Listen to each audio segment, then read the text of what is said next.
C.S. Lewis a souvent trouvé des liens entre la foi en Dieu et la vie quotidienne. Il vous dirait probablement de prendre un moment pour fermer les yeux, de penser à ce qui vous tracasse, puis de parler à nouveau. Imaginez que votre vie a changé. Vos finances sont meilleures que vous ne le pensiez. Votre vie est redevenue normale et vos craintes ont disparu. Cette idée correspond à ce que Dieu veut pour vous. Lewis dit que si vous voulez voir un tel changement, vous devez rester impliqué jusqu'à la fin. Si vous partez trop tôt, vous risquez de manquer un cadeau qui a été fait juste pour vous. Il vous dira de vous y accrocher jusqu'à ce que vous compreniez pleinement ce que cela signifie pour vous. Pendant les dernières minutes, priez ensemble et demandez que les promesses et les dons de Dieu se réalisent dans vos vies. Dites « Je l'accepte, mon Père », dès qu'un mot résonne profondément en vous. Cet acte de foi simple mais puissant rapproche la bonté de Dieu de vous. Par exemple, Lewis pourrait demander « Croyez-vous encore au pouvoir miraculeux de Dieu ?» Il est facile de dire que l'on est d'accord avec quelque chose tout en ayant des questions à ce sujet. Souvenons-nous d'une chose très puissante aujourd'hui. Dieu n'a jamais changé, ni hier, ni aujourd'hui, ni demain. Ces histoires de fendage de la mer Rouge, de nourriture venant du ciel, de guérison des aveugles et de résurrection des morts ne sont pas seulement des histoires du passé. Elles nous montrent un Dieu qui est présent et qui travaille dans nos vies dès maintenant. Alors, posez-vous la question. Croyez-vous? Je suis certain que le Dieu des merveilles influence activement ma vie en ce moment. Respirez profondément et réfléchissez. Combien de fois avez-vous eu l'impression de ne pas avoir d'issue? Il peut s'agir d'un manque d'argent, d'une maladie effrayante ou d'un objectif qui semble trop éloigné pour être atteint. Il est facile d'oublier que Dieu est toujours là et qu'il fait encore des merveilles. Nous perdons souvent espoir et laissons le doute s'installer. Pensez à Israël se tenant devant la mer Rouge, avec l'armée de Pharaon se profilant derrière et les eaux devant lui. Imaginez leur peur. Il est difficile de les blâmer. Qui n'éprouverait pas de la terreur dans cette situation? Pourtant, c'est dans cette période de désespoir que l'action de Dieu a été dévoilée. Dans les moments calmes de la contemplation, on pourrait imaginer C.S. Lewis assis près d'un foyer chaleureux, prêt à éclairer les complexités de la foi par un récit à la fois doux et profond. Il commencerait par souligner le pouvoir subtil de la sincérité dans le cheminement d'une personne avec Dieu. « Vous devez être sincère », disait-il, exhortant l'auditeur à permettre à la moindre étincelle de foi d'être un conduit pour l'action divine. « Rappelez-vous, poursuivait-il, qu'avec une foi aussi petite qu'une graine de moutarde, il peut déplacer des montagnes. » Cette phrase fait écho à celle de Matthieu 17:20 et rappelle le pouvoir illimité de Dieu face aux adversités de la vie. Ensuite, M. Lewis a intégré le récit de Bartimée, l'aveugle qui a défié la négligence de la société pour attirer l'attention de Jésus. Sa voix s'élevait lorsqu'il décrivait la persistance inébranlable de Bartimée malgré le mépris de la foule. « Combien de fois, demandait-il, avez-vous refusé d'implorer l'aide divine par honte ou découragement ?» Pourtant, le cri de Bartimée a percé le bruit, obligeant Jésus à répondre, une leçon poignante sur le mérite d'une foi inébranlable. Car, comme l'affirme Hébreux 11:6, sans la foi, il est impossible de plaire à Dieu. Avec chaque histoire illustrée, Lewis soulignait la réalité de l'oreille attentive de Dieu et son désir de s'engager dans nos vies.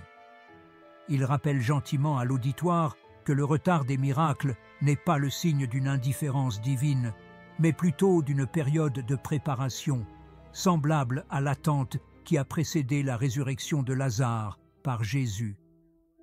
Le silence de Dieu résonne-t-il dans votre cœur? Pourrait-il demander, avant d'être réconforté par la réponse suivante. C'est peut-être le silence qui précède la grande orchestration de sa volonté. comme ce fut le cas pour Lazare. L'histoire des 10 lépreux se déroule ensuite, illustrant l'importance primordiale de la gratitude. Seul l'un d'entre eux revient pour exprimer sa gratitude, non pas comme un simple geste de politesse, mais comme une reconnaissance profonde de la source divine. La gratitude, affirmera Lewis, surtout au milieu des épreuves, est une puissante déclaration de confiance dans le plan parfait de Dieu. Philippiens 4.6, qui conseille de prier avec des actions de grâce, souligne ce thème en encourageant une attitude de gratitude qui témoigne de la foi de chacun. En conclusion, Lewis inviterait l'auditeur à incarner une foi qui transcende les signes visibles, l'exhortant à faire confiance de tout cœur aux œuvres invisibles de Dieu. Dans chaque histoire, dans chaque acte de foi, l'essentiel demeure. Approchez Dieu avec sincérité, persistez dans la croyance malgré les défis et restez reconnaissant en faisant toujours confiance à son calendrier et à son dessein divin. Dans le style de C.S. Lewis, on peut observer la profonde leçon de gratitude démontrée par une illustration biblique. L'essence de la foi, suggère Lewis, est nourrie par l'appréciation. Un exemple frappant se présente lorsque l'on voit Jésus reconnaître l'esprit de gratitude d'un homme et le bénir en lui accordant le salut, soulignant ainsi que la gratitude ne reconnaît pas seulement les actions divines, mais crée également plus d'espace pour que Dieu puisse agir dans nos vies. La gratitude agit comme une porte d'entrée vers davantage de bénédictions et d'événements miraculeux. Imaginez la gratitude comme une graine plantée dans votre cœur qui s'épanouit dans l'abondance. La réflexion révèle que souvent, les individus sont prompts à demander une intervention divine ou à implorer la clarté de Dieu. Mais lorsqu'ils la reçoivent, ils s'arrêtent à peine pour exprimer leur gratitude. Il est courant de se concentrer sur ce qui manque, plutôt que sur les innombrables cadeaux qui nous sont déjà accordés. Chaque détail de l'existence est un don divin. Chaque délivrance et chaque bénédiction, quelle qu'en soit l'ampleur, mérite notre gratitude. Même les aspects de la vie que l'on considère souvent comme acquis, tels que l'air que nous respirons, la nourriture sur nos tables ou notre santé, sont de précieuses offrandes des mains de Dieu. Prendre un moment dans nos journées bien remplies pour réfléchir aux bénédictions existantes dévoilerait l'immense générosité de Dieu à notre égard, même dans les moments les plus simples de la vie. De plus, lorsque nous exprimons notre reconnaissance pour des bénédictions modestes, Dieu nous en confie d'autres. Prenons l'exemple des pains et des poissons. Avant de nourrir une foule, Jésus a rendu grâce pour les maigres provisions disponibles et les a ensuite bénies, reconnaissant ainsi leur valeur. En conséquence, Dieu a transformé cette modeste offrande en quelque chose d'extraordinaire, en la multipliant de manière miraculeuse. Cet acte de gratitude a précédé le miracle, illustrant comment la gratitude déverrouille les portes du ciel. Il souligne que la gratitude fonctionne comme une semence que Dieu aide à croître et à se multiplier. Lorsque l'on est fidèle dans les petites choses, Dieu accorde davantage. Alors, plutôt que de s'attarder sur les manques, pourquoi ne pas regarder autour de soi et remercier Dieu pour ce qui vous appartient déjà?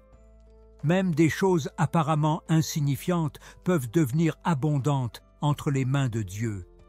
Soyez reconnaissants pour la vie elle-même, les leçons apprises, l'attention qu'il porte à chaque détail et même pour les défis rencontrés, car il nous fortifie, nous façonne et nous prépare à ce qui nous attend. La gratitude, pourrait affirmer Lewis, transcende les simples mots et devient un style de vie qui témoigne de la confiance en Dieu et de la conscience que toutes les choses viennent de lui. En adoptant cette perspective, quelque chose se transforme en nous. Le découragement diminue son emprise, l'anxiété se dissipe et la foi se fortifie. Au lieu de vous plaindre, commencez à affirmer « Dieu est bon et sa miséricorde dure à jamais ». Déclarez cette vérité avec conviction, car en effet, la bonté et la miséricorde de Dieu sont éternelles. Vous proclamez la vérité divine sur votre vie, votre avenir et chaque situation à laquelle vous êtes confronté. Qu'est-ce qui rend cela encore plus spécial? La grâce est contagieuse. Lorsque nous vivons dans la reconnaissance, ceux qui nous entourent le remarquent. Lorsque nous rayonnons de paix et de joie, nous créons des occasions de parler du Dieu que nous servons. La gratitude n'est pas seulement un cadeau personnel, mais aussi une démonstration tangible de la puissance de Dieu dans le monde. Alors, pourquoi ne pas commencer dès maintenant? Prenez un moment et remerciez. Même si le miracle que vous attendez n'est pas encore arrivé, remerciez comme s'il était arrivé, car le Dieu qui a promis est fidèle pour l'accomplir. Il n'arrive jamais en retard, il est toujours à l'heure. Permettez-moi de vous poser une question. Avez-vous remarqué comment Dieu nous met au défi de faire confiance à l'impossible? Pensez à Abraham, le père de la foi. Dieu a honoré la foi d'Abraham en dépit des défis auxquels il était confronté. S'il a fait cela pour Abraham, pourquoi ne ferait-il pas de même pour vous? Imaginez ce qu'Abraham a dû ressentir lorsqu'il a entendu une si grande promesse de la part de Dieu. Il deviendra le père de nombreuses nations. À ce moment-là, il avait presque 100 ans, et sa femme Sarah était non seulement âgée, mais aussi incapable d'avoir des enfants. D'un point de vue humain, c'était tout à fait impossible. Néanmoins, Abraham n'a pas laissé les limitations apparentes le contrôler. Il ne s'est pas concentré sur sa vieillesse ou sur le temps qui semblait s'écouler. Au lieu de cela, il a choisi de se tourner vers Dieu, celui qui a fait la promesse. Abraham a décidé de croire, même lorsque tout autour de lui disait le contraire, lorsque la logique humaine criait que cela ne pouvait jamais arriver. Et ce qui est incroyable, c'est que Dieu a tenu sa promesse. Dieu a tenu sa promesse. Aujourd'hui, il vous invite à faire de même. Même si tout ce qui vous entoure vous dit que c'est impossible, faites confiance à la promesse de Dieu pour vous. Il est fidèle et, comme pour Abraham, il accomplira ce qu'il a promis. Alors, que choisissez-vous aujourd'hui? Ferez-vous confiance à ce que vous voyez ou ferez-vous confiance à la puissance de Dieu qui peut rendre l'impossible possible? C'est le moment de rendre grâce pour tout ce que vous avez déjà reçu, pour ce que Dieu a préparé pour vous et pour la transformation qu'il opère dans votre vie. Contre toute attente, Sarah a donné naissance à Isaac, le fils promis. À partir de cet enfant, la descendance d'Abraham s'est développée jusqu'à atteindre un nombre impossible à compter aujourd'hui. Cette histoire invite à la réflexion. Combien de fois nous concentrons-nous davantage sur les obstacles que sur la puissance et la fidélité de Dieu? Combien de fois laissons-nous la peur ou le doute éteindre notre foi? Nous devons nous rappeler que la foi n'est pas basée sur ce que nous voyons, mais sur la personne en qui nous avons confiance. C'est pourquoi l'Écriture nous enseigne qu'Abraham a cru alors qu'il n'y avait pas d'espoir. Croire quand il n'y a pas d'espoir signifie faire confiance à Dieu, même quand toutes les circonstances nous disent que c'est impossible.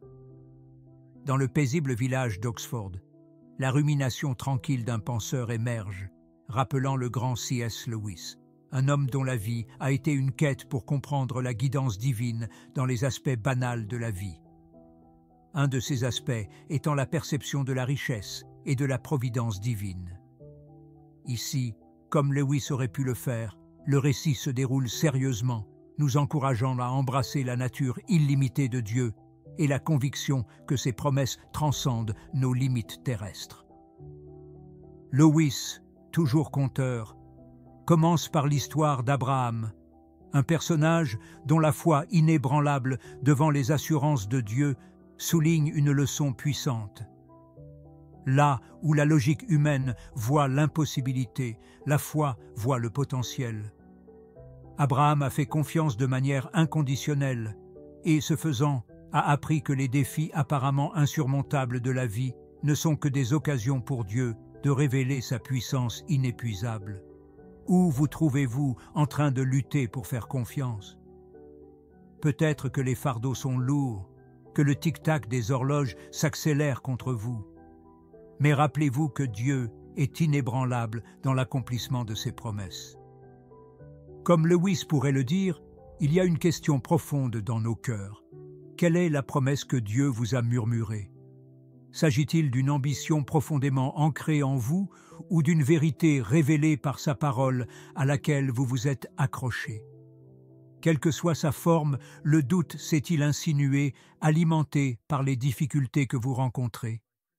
Lewis vous rappellerait, cher lecteur, la nature immuable de la fidélité de Dieu, aussi certaine que le soleil levant, imperméable à la faillibilité humaine, un concept essentiel qui devrait certainement façonner notre perspective. De même, Lewis raconterait le miracle de Lazare, qui témoigne non seulement de la puissance, mais aussi de la transformation. Jésus, entrant dans un royaume de désespoir, a transformé la finalité de la mort en une époque de gloire divine. Ce récit nous invite à considérer non seulement l'immédiateté de la résolution, mais aussi les miracles profonds et bouleversants que la souffrance peut engendrer.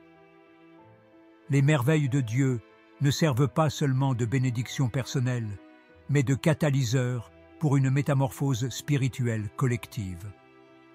C'est pourquoi, à l'instar d'Abraham, choisissons de tenir bon, même lorsque tout semble vaciller.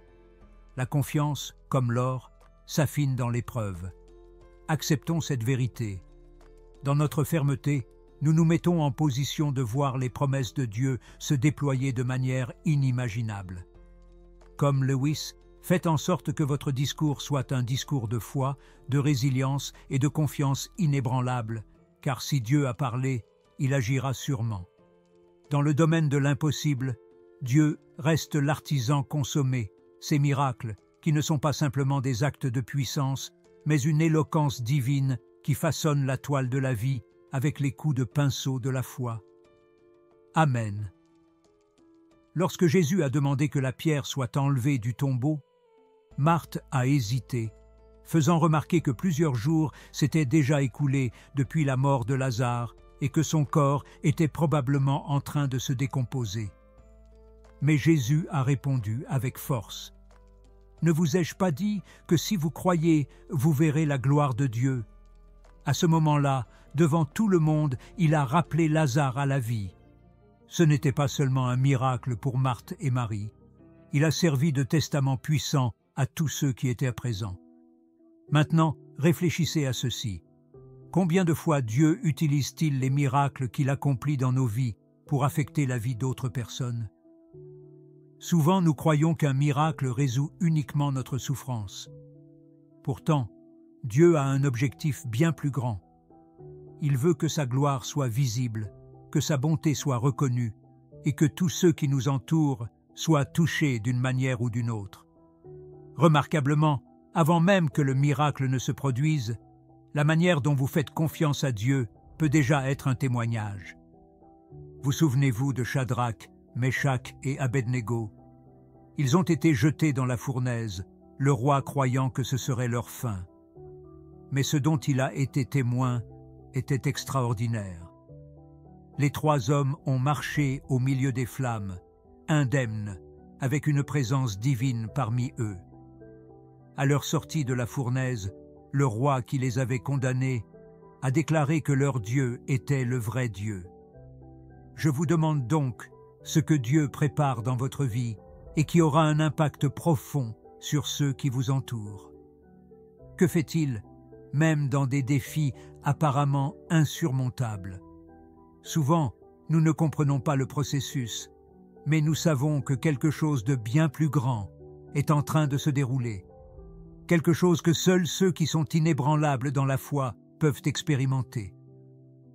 Étonnamment, la prochaine étape de votre voyage de foi pourrait être plus proche que vous ne le pensez. Il est fascinant de constater que les plans de Dieu peuvent être si grands et si complexes qu'ils nous amènent à nous demander « Pourquoi moi? Comment diable vais-je y parvenir ?» C'est précisément ce que Noé a pu se demander lorsqu'il a été appelé à construire l'arche. Réfléchissez-y. Noé vivait à une époque où il ne pleuvait pas. Le concept d'un déluge était totalement inconcevable pour les gens de l'époque, et pourtant, Dieu a confié une mission à Noé. Et qu'a-t-il fait? Il a obéi, sans poser de questions, sans demander d'explications ou de signes supplémentaires. Noé a simplement fait confiance à Dieu et a suivi ses directives. Noé s'est lancé dans la construction de l'arche exactement selon les instructions, une tâche qui n'était pas facile. Le projet était monumental et nécessitait d'immenses efforts physiques, de la patience et une foi inébranlable. Pendant qu'il travaillait, les gens se moquaient probablement de lui. « Regardez ce fou qui construit un bateau sur la terre ferme ». Néanmoins, Noé ne s'est pas laissé décourager par de telles remarques. Il a compris que si Dieu avait donné cet ordre, c'était dans un but qui dépassait sa compréhension immédiate. Il y avait une raison plus profonde derrière tout cela. Lorsque le déluge est arrivé, Noé et sa famille ont été protégés, non seulement par l'arche elle-même, mais aussi par leur choix d'obéir aux commandements de Dieu, même lorsque tout semblait irrationnel à ceux qui les entouraient. L'arche a servi de récipient, mais la véritable clé du salut réside dans la foi et l'obéissance de Noé. Réfléchissez à votre propre parcours. Dieu a-t-il placé dans votre cœur quelque chose qui semble trop grand, trop difficile, voire absurde pour ceux qui vous entourent? Il peut s'agir d'un appel spécial, d'un projet transformateur, ou peut-être de quelque chose d'aussi simple que de pardonner à quelqu'un. Quoi qu'il en soit, l'obéissance est vitale. Obéir à Dieu, ce n'est pas seulement suivre des règles, c'est aussi avoir pleinement confiance en son plan. Même si nous ne voyons pas tous les détails, c'est un acte de foi qui consiste à dire « Seigneur, je ne comprends pas tout, mais je sais que tu vois tout. Alors, je suivrai ce que tu me demandes. » Ce qui est magnifique, c'est que lorsque nous choisissons l'obéissance, Dieu honore notre décision.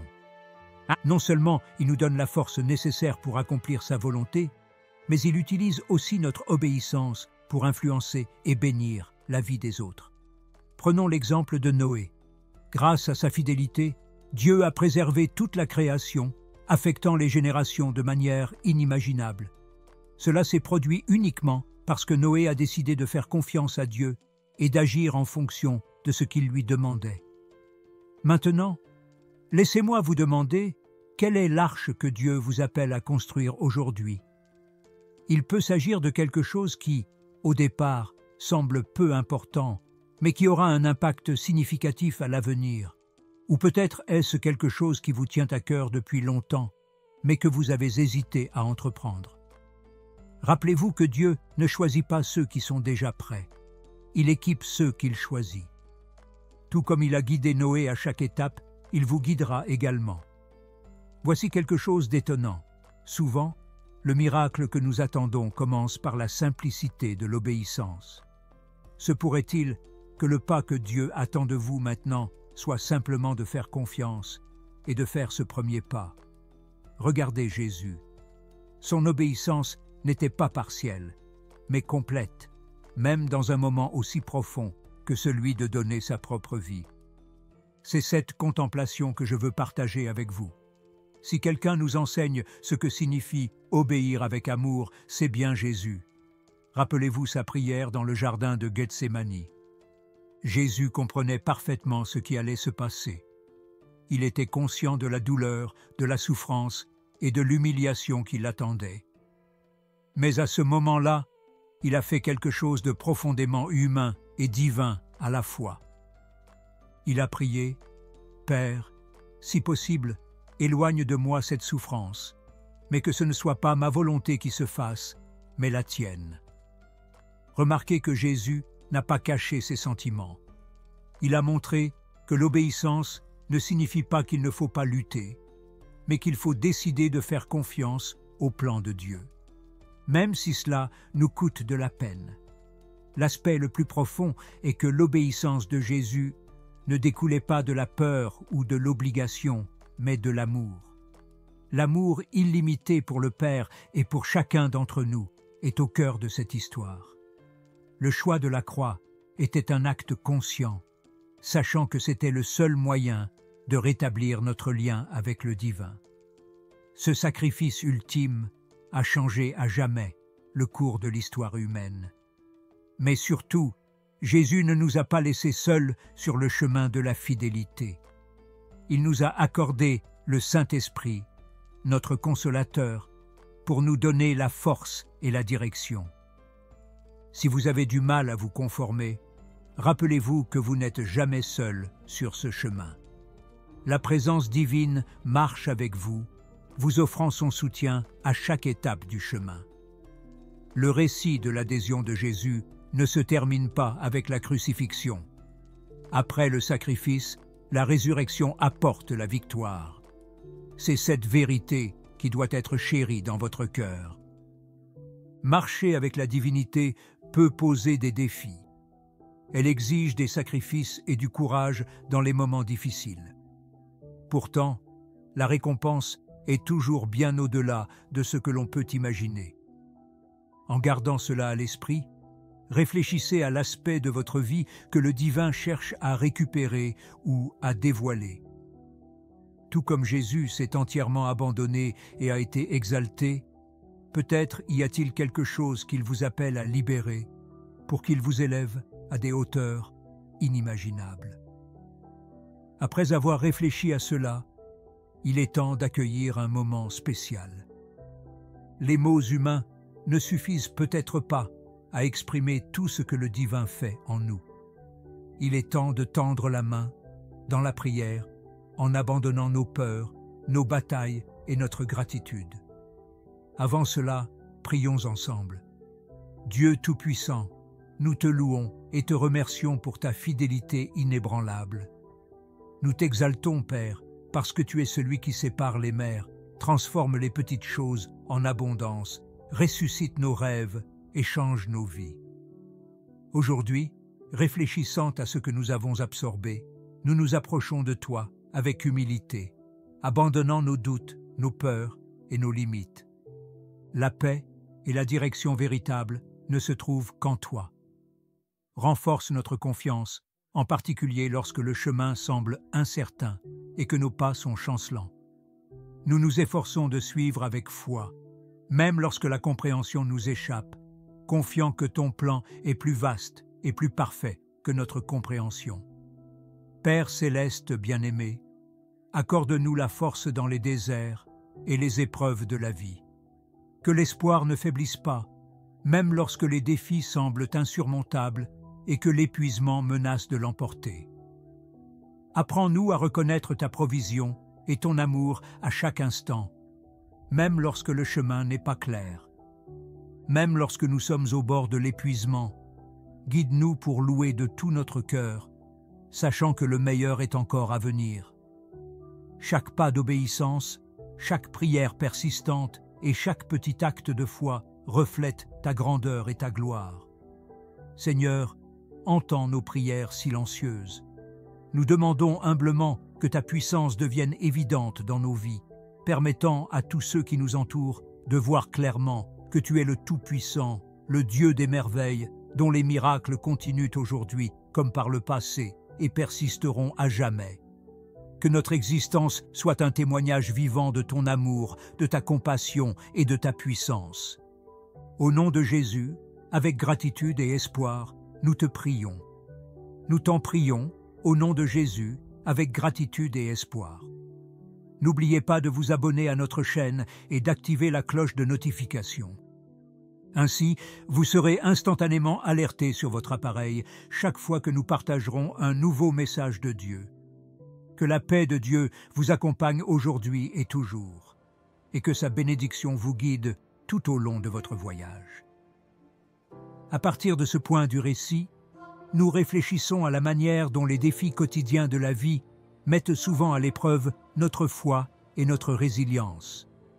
Chaque combat peut sembler décourageant, Mais chaque épreuve est l'occasion de devenir plus fort et d'approfondir notre foi. En embrassant ces défis avec un cœur ouvert et une foi inébranlable, les difficultés peuvent se transformer en de puissantes leçons. Alors que nous traversons des périodes imprévisibles, il est essentiel de cultiver un esprit de gratitude. En reconnaissant les petites victoires et en appréciant les bénédictions que nous tenons souvent pour acquises, nous renforçons notre lien avec le divin et améliorons notre bien-être général. Cette pratique de la gratitude nous rappelle la présence constante de la grâce dans nos vies. En outre, il est essentiel de créer une communauté de soutien autour de nous. En partageant nos voyages et nos expériences avec d'autres, nous créons des liens qui nous élèvent et nous soutiennent dans les épreuves. En nous appuyant sur notre communauté, nous trouvons l'encouragement et la sagesse qui éclairent nos chemins dans les moments d'incertitude. En outre, la prière reste un moyen profond de rechercher des conseils et du réconfort. Elle offre un moment de réflexion sereine, apportant clarté et paix au milieu du chaos de la vie. Par la prière, nous ouvrons notre cœur, permettant à la sagesse divine de nous guider. Pour entretenir ces pratiques spirituelles, réservez chaque jour du temps à l'introspection. Cela peut se faire par la méditation, la lecture de textes spirituellement enrichissants ou simplement en profitant de la tranquillité de la nature. Ces moments de calme rajeunissent notre esprit et renforcent notre sens de l'objectif.